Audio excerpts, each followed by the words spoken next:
I'll let Mary Emanuel comment further.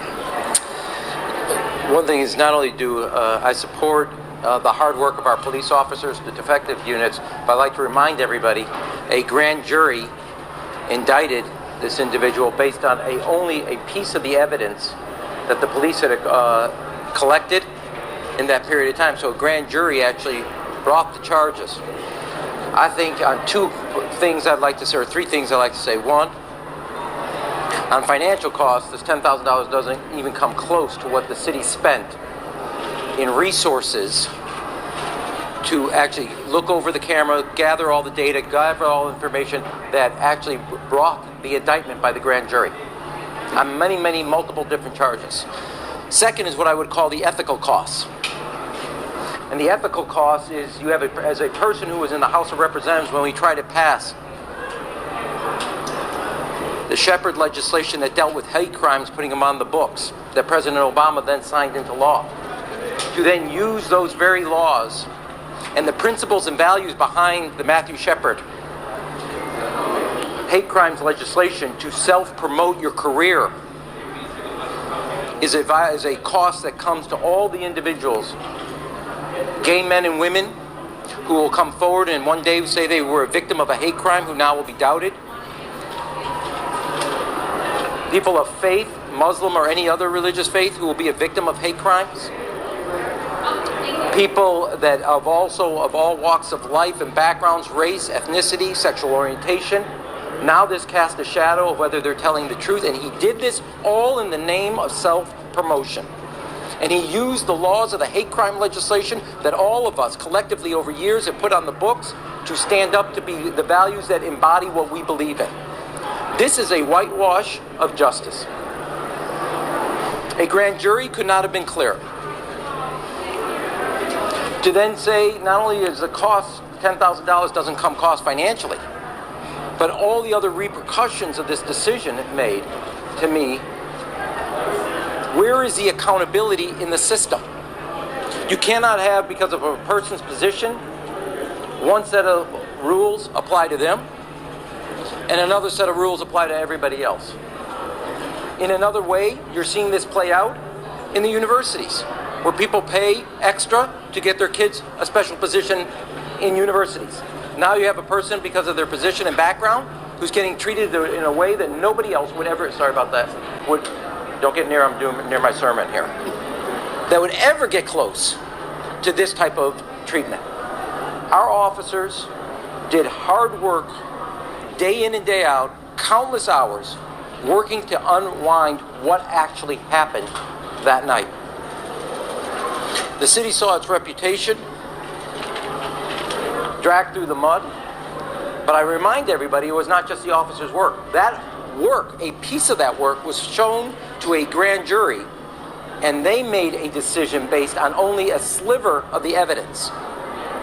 And as I remember correctly, somebody wanted to have that evidence in the day, as the superintendent said, their day in court, so all the evidence could be made public. Because of the judge's decision, none of that evidence will ever be made public. None of it. This is without a doubt a whitewash of justice, and sends a clear message that if you're in a position of influence and power, you'll get treated one way, other people will be treated another way. There is no accountability then in the system. It is wrong, full stop. Do you blame the state's attorney's office for this decision? What I do want to say is the way I look at it is I commend the officers and the grand jury for their decisions. What about Superintendent Johnson, does Kim Fox owe you an apology too? Well, at the end of the day, like I said, our job as police officers is to present them with the evidence. The apology comes from the person that did this. If you want to say you're innocent of a situation, then you take your day in court. I would never, if someone falsely accused me, I would never hide behind a brokered deal and secrecy, period. But you guys didn't have any heads up about this at all, right? I mean, you found out about this today while you were here. Is it unusual for the state's attorney to just drop a case like this without giving you guys some sort of heads up? Well, I don't know what's unusual for the state's attorney, but we found out about when you all did. John, hold on one second. I would say one thing. From top to bottom, this is not on the level. from the state's attorney's office then. I understand that piece, but I do want to get, it's not on the level, but I also want to say, and I want to emphasize, underscore what the superintendent just said. In the end of the day, it's Mr. Smollett that committed this false claim upon two individuals and who have also testified, but also on the city. One action, yes, you're looking at the state's attorney. It is not on the level from beginning to end, and there needs to be a level of accountability throughout the system, and this sends an unambiguous message that there is no accountability, and that is wrong. Basically, there's other sides that attack. Don't you think this was incredibly disrespectful? You work hand in hand with the state's attorney's office and your department on cases every day. To think of the man hours your detectives spent on this and to not get at least a phone call from her office saying, hey, this is what's happening today. Personally, how did you feel about that? Well, you know, prosecutors have their discretion, of course. We still have to work with the state's attorney's office. I'm sure we'll have some conversation after this. But again, at the end of the day, it's Mr. Smollett who committed this hoax, period.